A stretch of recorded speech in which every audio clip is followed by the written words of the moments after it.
నమస్తే, welcome to prime 9 paper analysis. ఈరోజు మనం ఈనాడు, ఆంధ్రజ్యోతి, సాక్షి అలాగే వెలుగు పేపర్లకు సంబంధించి పేపర్ హెడ్లైన్స్ ఏమిచ్చారు ఏంటి అనేది చూద్దాం. దీనిలో భాగంగా ఫస్ట్ మనం ఈనాడు పేపర్ కనుక ఓపెన్ చేస్తే ఈనాడు పేపర్కు సంబంధించి ఫస్ట్ హెడ్లైన్ వచ్చి మీ నాగరికతనే నలిపేస్తా అంటూ ట్రంప్ చేసిన వ్యాఖ్యలకు సంబంధించి ఈ ఇజ్రాయెల్, అమెరికా, ఇరాన్కు సంబంధించిన యుద్ధానికి సంబంధించిన ఒక వార్తకు సంబంధించి హెడ్లైన్ ఏమిచ్చారు అంటే మీ నాగరికతనే నలిపేస్తా అంటూ ఒక హెడ్లైన్తో కూడిన వార్త అయితే ఈ విధంగా ఇచ్చారు. అయితే ఒక్క రాత్రిలో నాశనం చేస్తా, ఇరాన్కు ట్రంప్ ఘాటు హెచ్చరిక.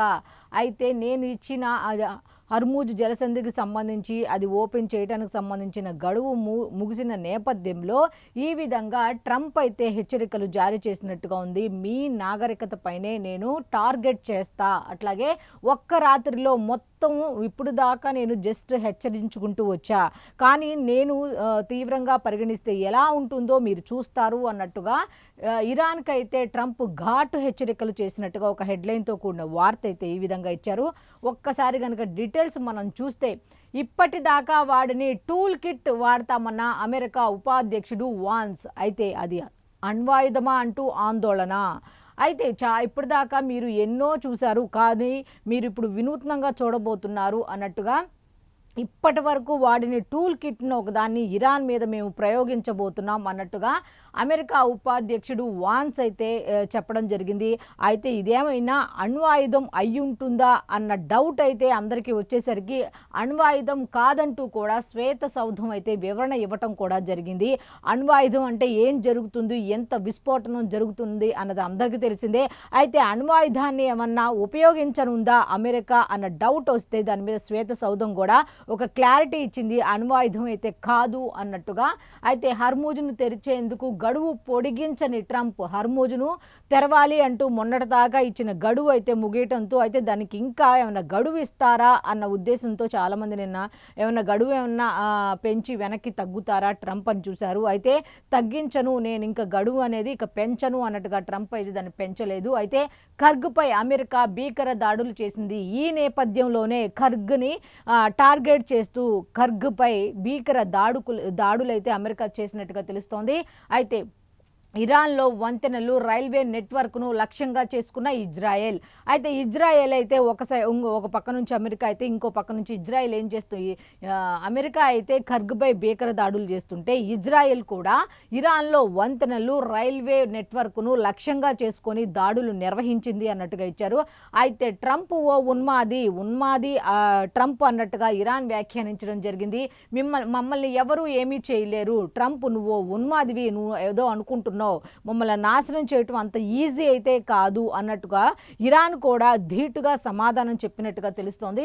అయితే దీనికి సంబంధించి ఇంకా కంప్లీట్ డీటెయిల్స్ కూడా ఇచ్చారు. ఆ డీటెయిల్స్ కూడా ఏమి ఇచ్చారు ఏంటి అనేది కనుక ఒకసారి మనం చూస్తే దాడులు, ప్రతిదాడులు, డెడ్లైన్లు, సడలింపులు, కవ్వింపులు, బెదిరింపులతో 6 వారాలుగా భీకరంగా సాగుతున్న పశ్చిమాసియా యుద్ధంలో ఉత్కంఠ పతాక స్థాయికి చేరుకుంది. మొత్తానికి ఉత్కంఠత అయితే పతాక స్థాయికి చేరుకుంది. ఒకసారి కవ్వింపులు, ఒకసారి బుజ్జగింపులు, ఒకసారి బతిమాలాలు, ఒకసారి బెదిరింపులు, మొత్తానికైతే తారాస్థాయికి చేరుకుంది. ఒకసారి డెడ్లైన్లు విధించడం, దాడులు, ప్రతిదాడులు ఇవన్నీ కలిసి మొత్తానికి పశ్చిమాసియా అయితే అట్టుడుగుతోంది అన్నట్టుగా అయితే ఆ దాడులకు సంబంధించి కూడా ఉత్కంఠ అనేది పతాక స్థాయికి చేరుకుంది అన్నట్టుగా అయితే ఇచ్చారు. అయితే హర్మూజ్ జలసంధిని పూర్తిగా తెరిచేందుకు అమెరికా అధ్యక్షుడు డొనాల్డ్ ట్రంప్ విధించిన గడువు బుధవారం తెల్లవారుజామున, అంటే ఈ తెల్లవారుజామున 5:30 వరకే ఉండగా మంగళవారం రాత్రి వరకు ఇరాన్ రాజీకి రాలేదు. అయితే గడువు సమీపిస్తున్న కొద్దీ నిన్న చాలామంది ఇరాన్ ఏమైనా దారికి వస్తుందా అని చూశారు, కానీ అయితే దారికి అయితే రాలేదు. కనీసం దాని మీద స్పందించలేదట. హర్మూజ్ను తెరిచి టెహ్రాన్ తమతో ఒప్పందానికి రాకపోతే ఒక్క రాత్రిలో ఇరాన్ నాగరికత మొత్తం నశించిపోతుందంటూ ట్రంప్ తీవ్ర స్థాయిలో మొత్తానికి మీ నాగరికతనే టార్గెట్ చేస్తామన్నట్టుగా హెచ్చరికలు జారీ చేశారట. ఈ వ్యాఖ్యపై ఇరాన్ తీవ్రంగా మండిపడింది.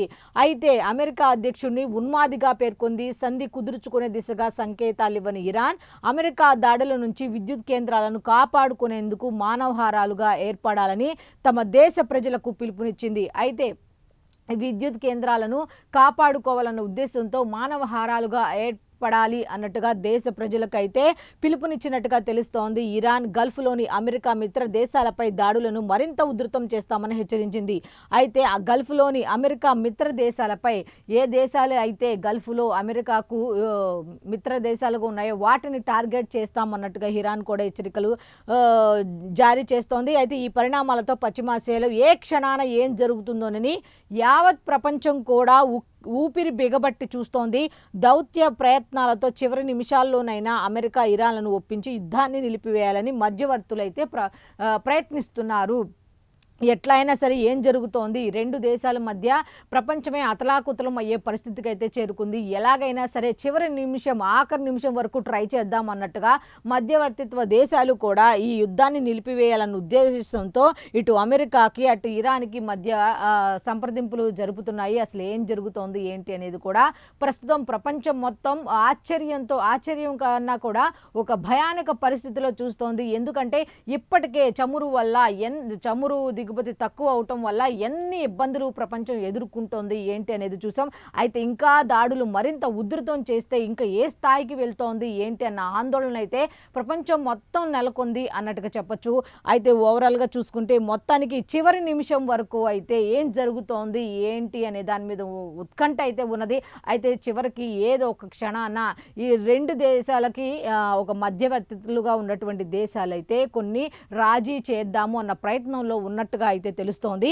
అయితే దీనికి సంబంధించిన ఇంకా కొన్ని డీటెయిల్స్ కూడా ఉన్నాయి. ఈ డీటెయిల్స్ అన్ని కూడా పేజ్ నెంబర్ 11లో అయితే ఇవ్వటం జరిగింది. నెక్స్ట్ ఇంకొక వార్త ఉంది, అది కూడా ఏంటి ఒకసారి మనం చూద్దాం. దీనికి సంబంధించిందే. అయితే భారత్, రష్యా, చైనాలు ట్రంప్తో మాట్లాడాలి. ముఖ్యంగా ఇప్పుడు ట్రంప్ని ఒక రకంగా బుజ్జగించే పనిలో ఉన్న దేశాల్లో ఎక్కువగా ఉన్న ఏంటి అంటే భారత, రష్యా, చైనాలు. సో భారత, రష్యా, చైనాలు అయితే ట్రంప్తో ఒకసారి మాట్లాడి చూస్తే బాగుంటుంది అన్నట్టుగా యుద్ధంతో ప్రపంచాన్ని అంతా రిస్క్లో పెట్టడం సరికాదని చెప్పాలి. మీ ఈగోలకు పోయి యుద్ధాన్ని చేస్తే మీరు మీకోసం ఆలోచించే ప్రపంచం అంతా కూడా విస్ఫోటనంగా మారిపోయే అవకాశం ఉంటుంది. ఈ ప్రపంచాన్ని ఇబ్బంది పెట్టాల్సి రిస్క్లో పెట్టడం సరికాదు అంటూ ఆయనకి మీరు హితబోధ చేయాలి. ఎవరు? భారత్, చైనా, అట్లాగే రష్యాలు అన్నట్టుగా. ఈ మూడు గ్రేట్ పవర్స్, ఈ మూడు కూడా గ్రేట్ పవర్స్. ఇవి చెప్తే ఖచ్చితంగా వింటారు అన్నట్టుగా.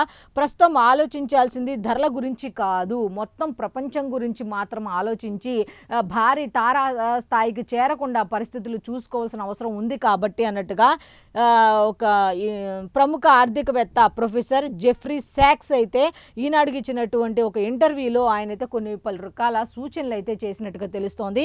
భారత్, రష్యా, చైనాలు మధ్యవర్తిత్వమైనా వహించాలి, ట్రంప్తో మాట్లాడాలి. ఈ మూడు గనక మాట్లాడితే ట్రంప్ వినే పరిస్థితి అయితే ఉంది. ఎందుకంటే ఇప్పుడు ధరలు పెరుగుతున్నాయని ఇప్పుడు ఆలోచించాల్సిన ఇది కాదు.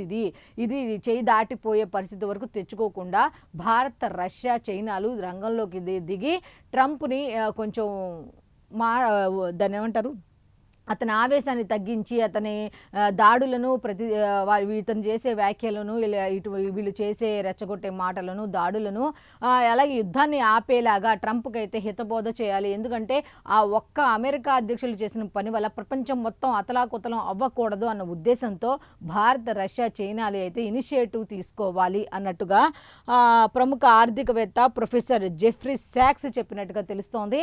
అయితే దీనికి సంబంధించి ఇంకా ఆయన ఏమన్నారు ఏంటి అనేది కూడా కంప్లీట్ డీటెయిల్స్ కూడా ఇవ్వటం జరిగింది. పేజ్ నెంబర్ 11లో ఈ యుద్ధానికి సంబంధించి ఏం జరగబోతోంది ఏంటి అనే దాని మీద కంప్లీట్ డీటెయిల్స్ అయితే ఇచ్చారు. దీనికి సంబంధించిన కంప్లీట్ డీటెయిల్స్ అయితే పేజ్ నెంబర్ 11లో ఉన్నాయి. నెక్స్ట్ ఇంకొక వార్త ఉంది, ఆ వార్త కూడా ఏంటి అనేది ఒకసారి మనం చూద్దాం. 31 సంస్థలు 39,436 కోట్లు ఎస్ఐపిబి సమావేశంలో పెట్టుబడులకైతే ఆమోదం అన్నట్టుగా 31 సంస్థలైతే వచ్చినాయట. 39,436 కోట్లు అయితే పెట్టుబడులుగా ఆమోదం తెలిపినట్టుగా తెలుస్తోంది.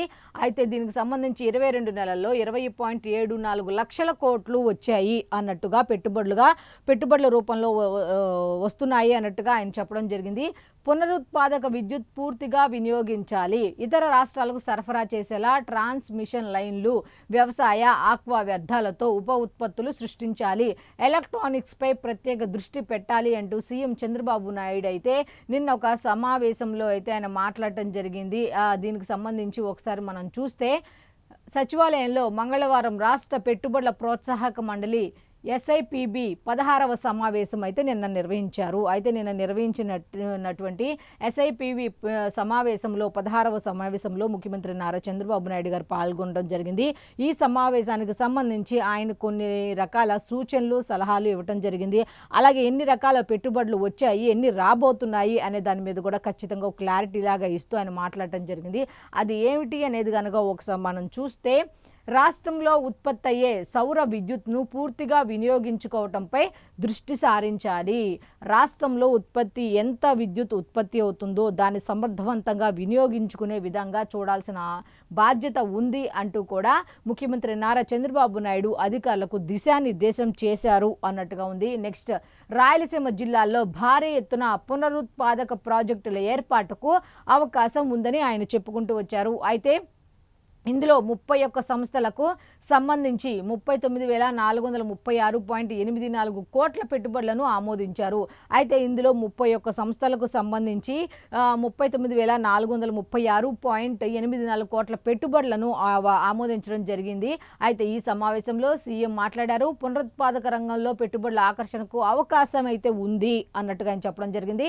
వాటి నుంచి వచ్చే విద్యుత్తును ఇతర రాష్ట్రాలకు సరఫరా చేసేలా చూసుకోవాల్సిన ట్రాన్స్మిషన్ లైన్లు ఏర్పాటు చేయాలి. ప్రస్తుతం రాజస్థాన్లో సౌర విద్యుత్ ఉత్పత్తి జరుగుతున్న పూర్తి స్థాయిలో వినియోగించుకోలేకపోతున్నారు. అలాంటి పరిస్థితులు ఇక్కడ రాకుండా, మనకు ఎదురు కాకుండా ప్రత్యామ్నాయ మార్గాలను అనుసరించేలా చూసుకోవాలి అన్నట్టుగా, ఎలక్ట్రానిక్స్ రంగంలో కన్స్యూమర్స్ ఉత్పత్తుల తయారీలో రాష్ట్రం కీలకంగా మారాలి అన్నట్టుగా ఆయనైతే నిన్న ఎస్ఐపిబి సమావేశం 16వ సమావేశంలో పలు కీలక వ్యాఖ్యలు చేశారు. దీనికి సంబంధించి ఎస్ఐపిబి సమావేశంలో ఆమోదించిన పెట్టుబడులతో కలిపి రాష్ట్రంలో గత 22 నెలలకు సంబంధించి 264 ప్రాజెక్టులకు ఆమోదం తెలిపారు అన్నట్టుగా చెప్పడం జరిగింది. వాటి ద్వారా 9.36 లక్షల కోట్ల పెట్టుబడులు, 9.60 లక్షల మందికి ఉపాధి అవకాశాలు లభిస్తాయి అన్నట్టుగా విశాఖ భాగస్వామ్య సదస్సులో కుదుర్చుకున్న 538 ఒప్పందాల ద్వారా 11.38 లక్షల కోట్ల పెట్టుబడులు 13.9 లక్షల మందికి ఉపాధి లభిస్తుంది అన్నట్టుగా మొత్తంగా ఓవరాల్గా ఈ 22 నెలలకు సంబంధించి 802 ప్రాజెక్టుల ద్వారా 20.74 లక్షల కోట్ల పెట్టుబడులు, 23.55 లక్షల మందికి ఉపాధి లభించనుంది అంటూ కూడా ఆయన ఎస్ఐపిబికి సంబంధించిన 16వ సమావేశంలో నిన్న నిర్వహించినటువంటి సమావేశంలో ఇవన్నీ వివరాలు వెల్లడించడం జరిగింది. అయితే దీనికి సంబంధించి ఇంకా కంప్లీట్ డీటెయిల్స్ అన్నీ ఇవ్వటం కూడా జరిగింది. నెక్స్ట్ ఇంకొక వార్త ఉంది. ఆ వార్త కూడా ఏమిటి అనేది ఒకసారి చూస్తే, నీరు ఎక్కడుంటే అక్కడే అభివృద్ధి చెందుతుంది. నీరు గనక ఎక్కడ ఉంటే అక్కడ అభివృద్ధి అనేది ఖచ్చితంగా జరుగుతుంది అన్నట్టుగా జల సంరక్షణకు కట్టుబడి సాగుదాం. అంటే జల సంరక్షణకు మనం కట్టుబడి ఉందాం, ఆ విధంగా ముందుకు అడుగులు వేద్దాం అంటూ ప్రజల్లో చైతన్యం కలిగించేందుకు కృషి చేద్దాం అంటూ ఉప ముఖ్యమంత్రి పవన్ కళ్యాణ్ అయితే నిన్న మాట్లాడడం జరిగింది.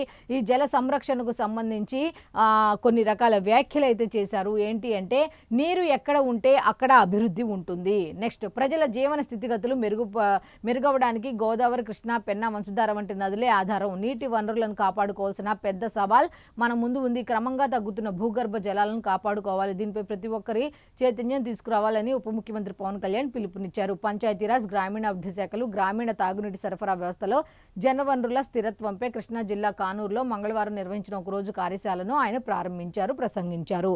అయితే నిన్న పంచాయతీరాజ్ గ్రామీణాభివృద్ధి శాఖకు సంబంధించి ఈ కృష్ణా జిల్లా కానూరులో అయితే ఒక సమావేశాన్ని నిర్వహించారు, కార్యశాలను నిర్వహించారు. నిన్న ఒక్కరోజు వర్క్షాప్ అయితే నిర్వహించారు. దాన్ని అయితే ఉప ముఖ్యమంత్రి పవన్ కళ్యాణ్ ప్రారంభించారు. దీనికి సంబంధించి గ్రామీణ తాగునీటి సరఫరా వ్యవస్థలో జనవనరుల స్థిరత్వంపై అయితే వర్క్షాప్ నిర్వహించారు. దాంట్లో ఆయన పాల్గొన్నారు. ఎక్కడైతే వాటర్ ఉంటుందో అక్కడ అభివృద్ధి అయితే సాధ్యమవుతుంది. అదిగో దాంట్లో ప్రజలను కూడా చైతన్యం చెయ్యాలి. నీటి సంరక్షణకు అందరూ కూడా కట్టుబడి ఉండాలి, అటువంటి చర్యలు తీసుకోవాలి, దానికి అనుగుణంగా ముందుకు సాగాలి అన్నట్టుగా దీంట్లో ప్రజలు కూడా భాగస్వామ్యం కల్పించుకునేలాగా, వాళ్ళు కూడా ఇన్వాల్వ్ అయ్యేలాగా కృషి చేయాల్సిన బాధ్యత అందరిపై ఉంది అన్నట్టుగా ఆయన చెప్పడం జరిగింది. ఏజెన్సీలో వాటర్ షెడ్లు పునరుద్ధరిస్తాం. అయితే ఏజెన్సీలో వాటర్ కొరత లేకుండా ఈ వాటర్ షెడ్లు అయితే పునరుద్ధరిస్తాం అన్నట్టుగా ఆయన చెప్పడం జరిగింది. ఏజెన్సీ గిరిశిఖర ప్రాంతాల్లో వేసవిలో నీటి సమస్య తీర్చేందుకు వాటర్ షెడ్లు పునరుద్ధరించే ప్రణాళికలు సిద్ధం చేస్తున్నట్టుగా తెలుస్తోంది. అయితే వేసవి కాలం వచ్చేసింది కాబట్టి నీటి ఎద్దడి ఉంటుంది కాబట్టి ఆ నీటి ఎద్దడిని ఎదుర్కోవడానికి వాటర్ షెడ్లను అయితే ఈ ఏజెన్సీ ప్రాంతాల్లో కానీ గిరిశిఖర ప్రాంతాల్లో ఏర్పాటు చేయడానికి ప్రణాళికలు రూపొందిస్తున్నాం అంటూ ఆయన చెప్పడం జరిగింది. అయితే మారుతున్న సాంకేతికతను అందిపుచ్చుకొని నీటి కొరత తీర్చేందుకు సంరక్షణ చర్యలకు యంత్రాంగాన్ని సిద్ధం చేస్తున్నాం. అయితే టెక్నాలజీ పరంగా మనం అన్ని రకాలుగా డెవలప్ అవుతున్నాం. దాన్ని ఉపయోగించి నీటి కొరతను ఎట్లాగా తీర్చాలి, ఏ విధంగా ముందుకు వెళ్ళాలి అనే దాని మీద అయితే మేము కసరత్తు చేయడం జరుగుతోంది అంటూ నిన్న జరిగినటువంటి కృష్ణా జిల్లా కానూరులో జరిగినటువంటి నీటి సంరక్షణకు సంబంధించిన వర్క్ షాప్లో అయితే ఆయన పాల్గొని ఈ విధంగా వ్యాఖ్యానించడం జరిగింది. మొత్తానికి నీటి యొక్క విలువను అయితే చాలా క్లియర్ కట్గా ఆయన చెప్పడం జరిగింది. నీరు ఎక్కడ ఉంటే అక్కడే అభివృద్ధి అన్నట్టుగా. నెక్స్ట్ దీనికి సంబంధించిన డీటెయిల్స్ అన్నీ కూడా పేజ్ నెంబర్ 11లో ఉన్నాయి. నెక్స్ట్ ఇంకొక వార్త ఉంది. ఆ వార్త కూడా ఏంటి అనేది ఒకసారి మనం చూస్తే, ముంచుకొస్తున్న సూపర్ ఎల్ నినో మనకు కరువు రావచ్చు. అయితే జూన్ నుంచి ఇది ప్రారంభం అవుతుందంట. ఈ సూపర్ ఎల్ నినో జూన్ నుంచి ప్రారంభం అవుతుందట. అయితే అప్పుడు ఉష్ణోగ్రతల్లో భారీ తేడాలు వచ్చే అవకాశం ఉంది, కరువు వచ్చే పరిస్థితులు ఉన్నాయి అన్నట్టుగా అయితే ఇక్కడ వార్త అయితే ఈ విధంగా ఇచ్చారు. అయితే మే నెలలో ఎల్ నినో ఏర్పడుతుందని, ఆగస్టు నాటికి బలపడుతుందని European Centre for medium range weather forecast అయితే అంచనా వేసింది అన్నట్టుగా దీని మీద కంప్లీట్ డీటెయిల్స్ అయితే ఇవ్వడం జరిగింది. అయితే దీనికి సంబంధించి కంప్లీట్ డీటెయిల్స్ అన్నీ కూడా పేజ్ నెంబర్ 11లో ఉన్నాయి. నెక్స్ట్ ఇంకొక వార్త ఉంది. 5 కేజీల సిలిండర్ల సరఫరా డబుల్ అన్నట్టుగా అయితే ఒక వార్త అయితే ఇచ్చారు. అయితే దీనికి సంబంధించిన కంప్లీట్ డీటెయిల్స్ పేజ్ నెంబర్ 12లో ఉన్నాయి. నెక్స్ట్ 26 జిల్లాల ప్రాతిపదికన నియామకాలపై గెజిట్ అంటూ ఒక హెడ్లైన్తో కూడిన వార్త అయితే ఉంది. కేంద్ర ఆదేశాలకు అనుగుణంగా త్వరలో రాష్ట్రం అయితే నోటిఫికేషన్ విడుదల చేయనుందట. దేని మీద అంటే 6 జిల్లాల ప్రాతిపదికన నియామకాలపై గెజిట్ నోటిఫికేషన్ అయితే జారీ చేయనున్నట్టుగా ఉంది. కేంద్ర ఆదేశాలకు అనుగుణంగా అన్నట్టుగా అమల్లోకి రానున్న 6 జోన్లు 2 మల్టీ జోన్లు ఏ విధంగా అమలు చేయబోతున్నారంటే 6 జోన్లు 2 మల్టీ జోన్లు అనేది ఉంది. అయితే 10న జరిగే మంత్రివర్గ సమావేశం ముందుకు ప్రతిపాదన. అయితే ఈ నెల 10వ తేదీన మంత్రివర్గ సమావేశం అయితే జరగనుంది. దీనికి సంబంధించి ఈ ప్రతిపాదన అయితే తీసుకురానున్నారు అన్నట్టుగా తెలుస్తోంది. అన్ని స్థాయిలోనూ నియామకాల్లో స్థానికులకైతే 95%, అలాగే స్థానికేతరులకు 5% కోటా కల్పించనున్నట్టుగా తెలుస్తోంది. అయితే రాష్ట్ర స్థాయి పోస్టులని మల్టీ జోన్ పరిధిలోకి అన్నట్టుగా అయితే ఇవ్వడం జరిగింది. అది దీనికి సంబంధించిన కంప్లీట్ డీటెయిల్స్ అన్ని కూడా లోపల ఉన్నాయి. నెక్స్ట్ ఇంకొక వార్త ఉంది, ఈనాడుకు సంబంధించి ఇంకా ఉన్నాయి, చూద్దాం ఒకసారి. శబరిమలలో మహిళలపై ఆంక్షలు సబబే, దీనిని వివక్షగా అంటరానితనంగా చూడొద్దు అంటూ ఒక వార్త. దీనికి సంబంధించిన కంప్లీట్ డీటెయిల్స్ లోపల ఉన్నాయి. నెక్స్ట్ మత విశ్వాసం న్యాయ సమీక్షకు అతీతం అంటూ ఇంకొక వార్త. అట్లాగే సుప్రీంకోర్టుకు తెలిపిన కేంద్ర ప్రభుత్వం అంటూ ప్రార్థనా స్థలాల్లో మహిళల పట్ల వివక్షపై విస్తృత ధర్మాసనం విచారణ అయితే ప్రారంభించింది అన్నట్టుగా ఇచ్చారు. శబరిమలలో మహిళలపై ఆంక్షలు సబబే, దీనిని వివక్షగా అంటరానితనంగా చూడొద్దని ఒకలా ఉంటే మత విశ్వాసం న్యాయ సమీక్షకు అతీతం అంటూ సుప్రీంకోర్టుకు తెలిపిన కేంద్ర ప్రభుత్వం అయితే ఈ విధంగా సుప్రీంకోర్టుకు తెలిపినట్టుగా తెలుస్తోంది. అయితే ప్రార్థనా స్థలాల్లో మహిళల పట్ల వివక్షపై విస్తృత ధర్మాసనం అయితే విచారణ చేపట్టింది అన్నట్టుగా ఉంది. దీనికి సంబంధించి కంప్లీట్ డీటెయిల్స్ లోపల ఉన్నాయి. నెక్స్ట్ మామ ఇంటి నుంచి మన నేల తల్లి ఇలా ఉంది అన్నట్టుగా ఒక విజువల్ అయితే ఇచ్చారు. చందమామను చుట్టేసిన ఒరాయన్ క్యాప్సూల్, కనీ విని చూడని దృశ్యాలను క్లిక్ మనిపించిన వ్యోమగాములు. అయితే వ్యోమగాములు మొన్న వెళ్ళారు కదా ఆర్టిమిస్ 2 ద్వారా. అయితే దీని ద్వారా వ్యోమగాములు తీసిన చిత్రం ఇది. చంద్రుని మీద నుంచి భూమిని కనుక చూడాలనుకుంటే ఈ విధంగా ఉంది అన్నట్టుగా. ఇందులో పాక్షికంగా చంద్రుడిని మాటను దాగిన భూమిని చూడొచ్చు అన్నట్టుగా. ఇదిగోండి ఇక్కడ ఇది భూమి అన్నమాట. అయితే దీనికి సంబంధించిన కంప్లీట్ డీటెయిల్స్ పేజ్ నెంబర్ 13లో ఉన్నాయి. నెక్స్ట్ ఇంకా వార్తలు ఉన్నట్టున్నాయి, అది కూడా చూద్దాం. అయితే ఈనాడు పేపర్కి సంబంధించి వార్తలు అయితే ఇవే ఉన్నాయి. నెక్స్ట్ సాక్షికి వెళ్ళిపోదాం. సాక్షి పేపర్కి వెళ్ళేసరికి సాక్షి పేపర్లో ఫస్ట్ వార్త వచ్చేసరికి యుద్ధానికి సంబంధించింది అనుకుంటా. నిషేధం సబబే అంటూ కేంద్రం అయితే చెప్పినట్టుగా తెలుస్తోంది. శబరిమలకు సంబంధించి మహిళలకు వెళ్ళకూడదు అనే దాన్ని సబబే అని కేంద్ర ప్రభుత్వం చెప్పినట్టుగా తెలుస్తోంది. కేరళలోని శబరిమల ఆలయంలోకి 10 నుంచి 50 ఏళ్ల మధ్య వయసున్న మహిళల ప్రవేశంపై నిషేధం సబబేనని కేంద్రం అయితే స్పష్టం చేసినట్టుగా తెలుస్తోంది. దీనికి సంబంధించి వివరాలు పేజ్ నెంబర్ 6లో ఉన్నాయి. నెక్స్ట్ అపస్మారక స్థితిలో మొస్తబా. అమెరికా ఇజ్రాయెల్ దాడిలో తీవ్రంగా గాయపడిన ఇరాన్ సుప్రీం లీడర్ మొస్తబా ఆరోగ్య పరిస్థితి దిగజారినట్లు సమాచారం. అయితే మొస్తబా ఖమేనీ కూడా ఆరోగ్య పరిస్థితి దిగజారినట్టుగా సమాచారం అయితే వస్తోంది. అయితే దీనికి సంబంధించి అపస్మారక స్థితిలో ఉన్నట్టుగా తెలుస్తోంది. అయితే దీనికి సంబంధించిన కంప్లీట్ డీటెయిల్స్ లోపల ఉన్నాయి. నెక్స్ట్, బాబుకు బాకా డీపీటీలో వాటా. బాబుకి బాక్యా వియ్యంకుల ప్యాకేజీ అనమాట, అది బాకీ అంటారు కదా, అదనమాట. డిపిటీలో వాటా. అమరావతి ముసుగులో దోచుకో పంచుకో తినుకో అంటూ ఒక స్లోగన్తో కూడిన రాజధానికి సంబంధించి ఇచ్చారు. అమరావతి ముసుగులో దోచుకో పంచుకో తినుకో. ఈనాడు కిరణ్ వియ్యంకుడి కంపెనీ ఆర్వీఆర్ ప్రాజెక్టుకు పలు కాంట్రాక్టులతో భారీ లబ్ధి. ఈ అమరావతికి సంబంధించి ఈనాడు కిరణ్ వియ్యంకుడు కంపెనీకి అయితే ఈ ప్రాజెక్టులు అప్పచెప్పారు అన్నట్టుగా తెలుస్తోంది. అమరావతిలో 13 సాగునీటి ప్రాజెక్టులు 4 ప్యాకేజీలతో 6,859.95 కోట్ల పనులు పందారం చేశారు. అయితే అమరావతిని కూడా వాళ్ళ వియ్యంకులకి, ఈనాడుకు సంబంధించిన వియ్యంకులకి, అలాగే చంద్రబాబు నాయుడు గారికి దగ్గరగా ఉండే వాళ్ళకి, వాళ్ళ రిలేటివ్కి సంబంధించిన వాళ్ళకి అప్పచెప్పారు అన్నట్టుగా. మా విగన్ ఏపీకి గ్రోత్ ఇంజన్లా మారుతుందంటూ విద్యావంతులు, మేధావులు, ఆర్థికవేత్తలు ప్రశంసలట. దాంతో అమరావతి ముసుగులో తమ దోపిడీకి తెరపడుతుందని గజదొంగల తీవ్ర ఆందోళన. ఈ మా విగన్ అనే దాన్ని జగన్మోహన్ రెడ్డి గారు ఎప్పుడైతే తీసుకొచ్చారో అప్పుడు ఈ ఎవరైతే అమరావతిని స్వాగతించారో వాళ్ళందరి గుండెల్లో రైళ్లు పరిగెడుతున్నాయట. ఎందుకంటే మా విగన్ ద్వారా మాత్రమే ఏపీకి గ్రోత్ ఇంజన్లా పనిచేస్తుంది మా విగన్ అనే భయంతో వాళ్ళు అమరావతిని మళ్ళీ ఏమవుతుందా ఏంటనే భయంలో వాళ్ళు ఉన్నారు అన్నట్టుగా తెలుస్తోంది. మొత్తానికి అమరావతికి సంబంధించి ప్రతి ప్రాజెక్టు కూడా వాళ్ళ అనునాయులకు మాత్రమే పందారం చేస్తున్నారు అన్నట్టుగా కంప్లీట్ డీటెయిల్స్తో కూడిన వార్త అయితే ఇవ్వటం జరిగింది. దీనికి సంబంధించిన డీటెయిల్స్ పేజ్ నెంబర్ 2లో ఉన్నాయి. నెక్స్ట్, ఇరాన్ను తుడిచిపెట్టేస్తాం, ఈ రాత్రి వారి పాలిట కాళరాత్రే, వారి నాగరికతను నాశనం చేస్తామంటూ ట్రంప్ అయితే బెదిరించడం జరిగింది. ఇక డెడ్ లైన్లను పొడిగించేది లేదంటూ కూడా స్పష్టం చేయడం జరిగింది. ఇప్పటిదాకా వాడిన ఆయుధాలతో దాడి అంటూ ఉపాధ్యక్షులు వాన్స్ కూడా వార్నింగ్ ఇవ్వడం జరిగింది.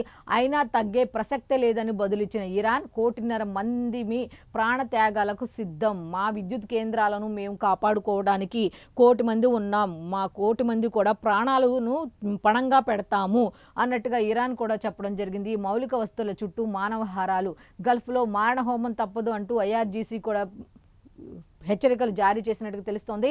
కర్గ్ దీవిపై మళ్లీ అమెరికా భారీ దాడులు నిర్వహించినట్టుగా తెలుస్తోంది.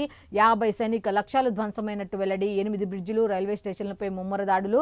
టెహ్రాన్ విమానాశ్రయంలో భారీగా మంటలు. ఇజ్రాయెల్, గల్ఫ్ దేశాలపై విరుచుకుపడ్డ ఇరాన్ అంటూ ఒక వార్త ఉంది. దీనికి సంబంధించి ఇంకా కంప్లీట్ డీటెయిల్స్ కూడా ఉన్నాయి.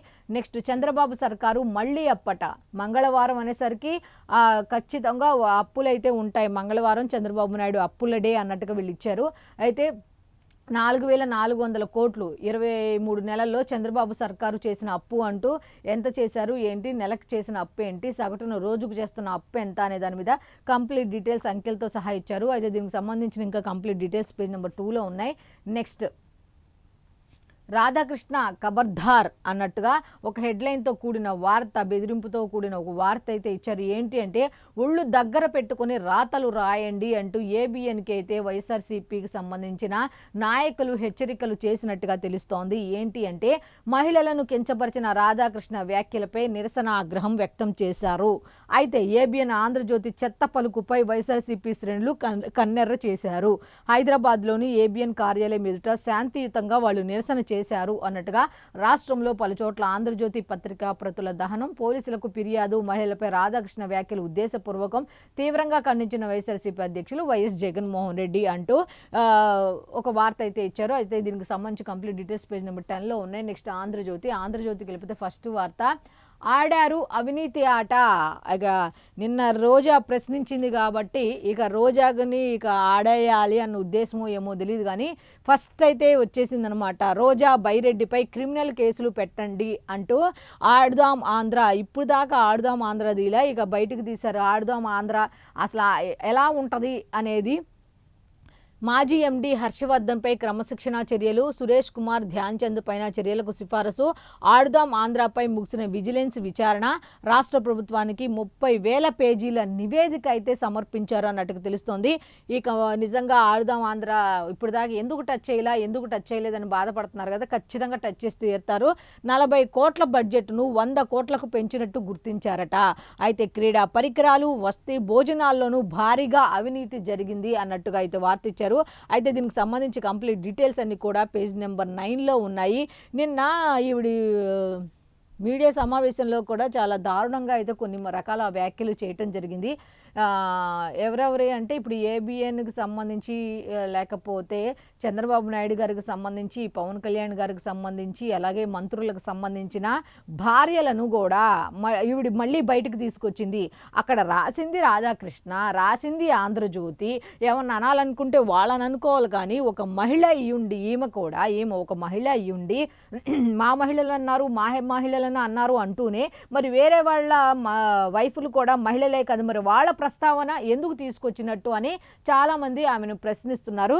అయితే దీనికి సంబంధించిన కంప్లీట్ డీటెయిల్స్ అన్నీ కూడా పేజ్ నెంబర్ 9లో ఉన్నాయి. నెక్స్ట్, వైసీపీ యాగి హైదరాబాద్ ఏబిఎన్ ఆంధ్రజ్యోతి ప్రధాన కార్యాలయంపై దాడికి యత్నం, నానా యాగి చేసింది అన్నట్టుగా కంప్లీట్ డీటెయిల్స్ అయితే ఇవ్వడం జరిగింది.